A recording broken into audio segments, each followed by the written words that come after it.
Assalamualaikum warahmatullahi wabarakatuh. Dalam video kali ini, kami dari kelompok 3 akan mempresentasikan hasil diskusi dari kelompok kami.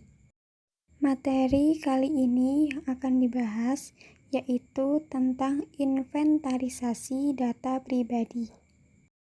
Sebelumnya, perkenalkan terlebih dahulu, kami dari kelompok 3 yang beranggotakan Erni Fitrianingsih, NIM 3519018, Arina Rizky, NIM 3519027, Ilma Hanifah, NIM 3519033, dan Fatia Arifina Febrianti, NIM 3519034 dari kelas Instrumen BKPI A. Inventarisasi data pribadi adalah kegiatan atau usaha pengumpulan data mengenai konseling secara utuh dan menyeluruh baik fisik maupun psikis. Data pribadi yang tidak akurat dapat menimbulkan pemahaman yang keliru. Karena itulah untuk kepentingan bimbingan dan konseling diperlukan data atau informasi atau keterangan tentang individu atau konseling. Keterangan atau informasi atau data yang lengkap dan menyeluruh tentang pribadi konseling inilah yang biasanya disebut sebagai data pribadi. 3 dasar pikiran yang harus dipertimbangkan oleh konselor yaitu A. Konseling sebagai individu yang sedang mengalami perkembangan, maka senantiasa mengalami perubahan. Dengan demikian, konselor perlu melihat dan mengikuti perkembangan konseling dari waktu ke waktu, dari tahap ke tahap. B. Konseling sebagai individu yang berpribadi, merupakan satu kesatuan atau totalitas dari fisik atau psikis, dan keduanya tidak dapat dipisahkan satu dengan yang lainnya. C. Konseling sebagai individu dan juga sebagai anggota masyarakat, baik masyarakat keluarga, masyarakat sekolah, dan maupun masyarakat yang lebih luas. Aspek-aspek pribadi individu. Yang pertama, perkembangan individu. Yang kedua, perbedaan individu. Yang ketiga, kebutuhan individu. Yang keempat, penyesuaian individu. Dan yang kelima, kepribadian individu.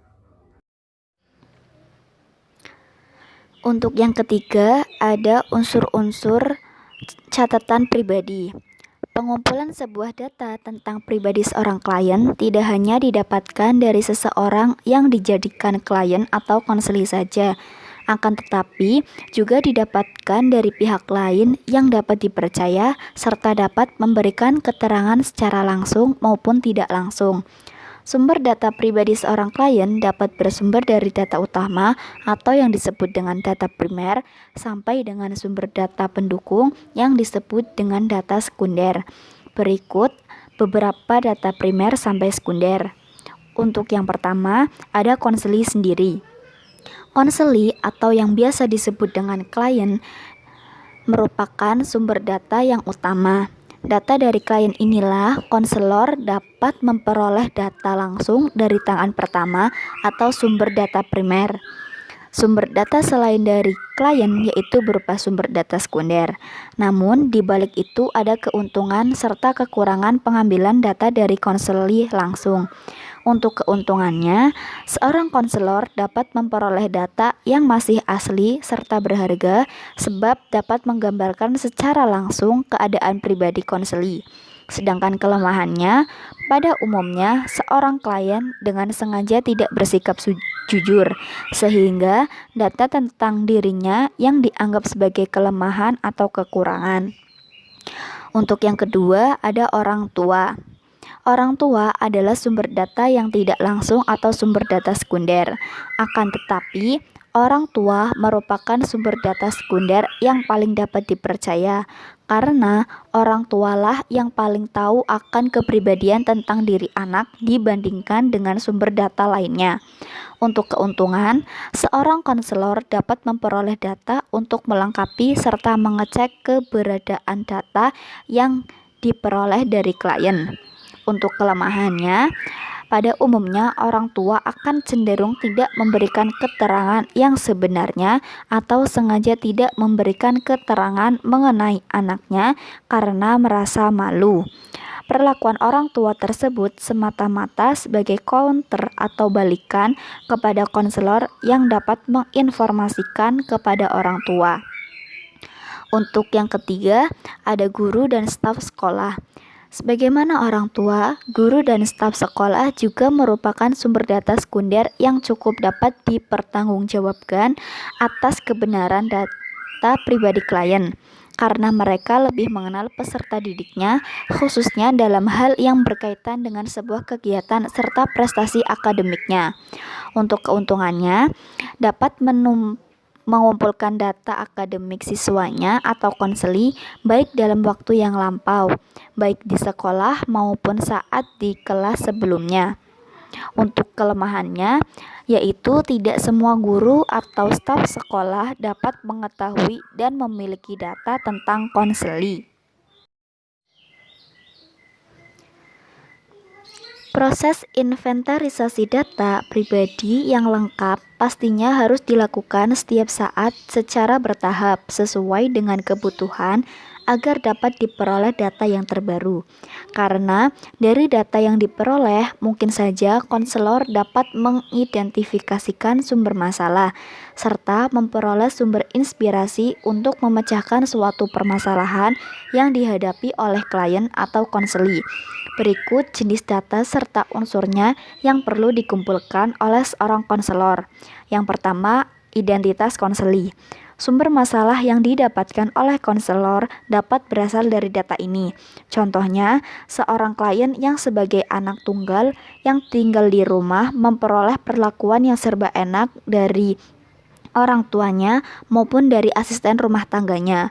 Bahkan di sekolah pun ia meminta diperlakukan selayaknya ia sedang di rumah. Tentu saja teman-temannya tidak mau dan pada akhirnya dirinya dikucilkan oleh teman-temannya. Yang kedua, identitas orang tua. Contohnya, pendidikan serta pekerjaan ayah yang lebih rendah dibandingkan ibu, menyebabkan anak memiliki rasa rendah diri karena ayah dan ibunya sering bertengkar apabila di rumah, yang disebabkan gaji ayah lebih sedikit dibandingkan gaji yang diperoleh ibunya. Yang ketiga, lingkungan sosial. Masalah seorang siswa dapat bersumber dari data ini. Contohnya, letak rumahnya yang berhimpitan dengan pabrik tekstil yang dapat menyebabkan siswa biasa berbicara dengan nada suara yang keras, atau apabila tidak keras maka tidak akan mendengar karena kalah dengan suara mesin. Mungkin saja dapat terjadi guru atau teman-temannya tersinggung sebab suara siswa yang keras tersebut layaknya seperti sedang marah atau membentak. Yang keempat, data psikis yang meliputi aspek intelektual, aspek emosional, aspek kemauan, aspek kebiasaan, serta aspek cita-cita. Yang terakhir atau yang kelima, data pendidikan. Masalah klien yang berasal dari data tersebut antara lain masuk sekolah dalam usia yang masih dikatakan cukup muda, padahal tingkat kecerdasannya standar seperti anak lainnya, sehingga siswa atau klien ini sebenarnya belum matang. Dampaknya tidak naik kelas, serta prestasi belajarnya akan menurun atau rendah. Berbagai macam data yang diperoleh seorang konselor dari berbagai bidang sumber data yang diperoleh dengan menggunakan alat serta teknik pengumpulan data non-testing dan testing yang dalam proses layanan bimbingan dan konseling. Pola 17+ dikenal dengan sebutan aplikasi instrumentasi bimbingan dan konseling. 4. Alat penyimpanan data. Data mengenai siswa yang didapat dari berbagai sumber data perlu disimpan baik dan sistematis supaya mempermudah apabila sewaktu-waktu dibutuhkan guna keperluan pelayanan bimbingan dan konseling siswa. Alat penyimpanan data itu bisa bersifat individual, yakni untuk tiap siswa satu alat penyimpanan data, dan bisa juga bersifat kelompok. Alat-alat penyimpanan data berupa A. Kartu, bentuknya satu lembar, 1 atau 2 halaman, dibentuk dengan ukuran dan warna tertentu sehingga mudah disimpan dalam kabinet pengarsipan. Kartu untuk mencatat data siswa seperti absensi, kesehatan, data sosiometris, dan fenomena khusus. B. Folders, bentuknya hampir serupa kartu, namun bisa dilipat jadi 4 halaman. Folders untuk mencatat data siswa sebagaimana kartu, tapi memuat catatan data lebih banyak dan lengkap. C. Booklets, buku kecil yang lembarannya terdiri atas 4 halaman sehingga mencatat data lebih luas seperti nilai-nilai hasil belajar, kegiatan kelompok, ekstrakurikuler, dan lainnya. D. Map, untuk menyimpan salinan STTB, biografi, surat keterangan dokter, hasil wawancara konseling, catatan harian, angkat siswa atau orang tua, hasil kunjungan rumah, dan sejenisnya. Map bisa dibuat untuk tiap murid individual maupun kelompok klasikal, seperti tiap kelas ada satu map tersendiri, angkat siswa, catatan anekdot, dan hasil wawancara konseling. E. Cumulative record, buku pribadi, data mengenai siswa yang harus dicatat dan disimpan sangat banyak. Sebab itu perlu pencatat buku pribadi yang menampung semua aspek data murid yang lengkap.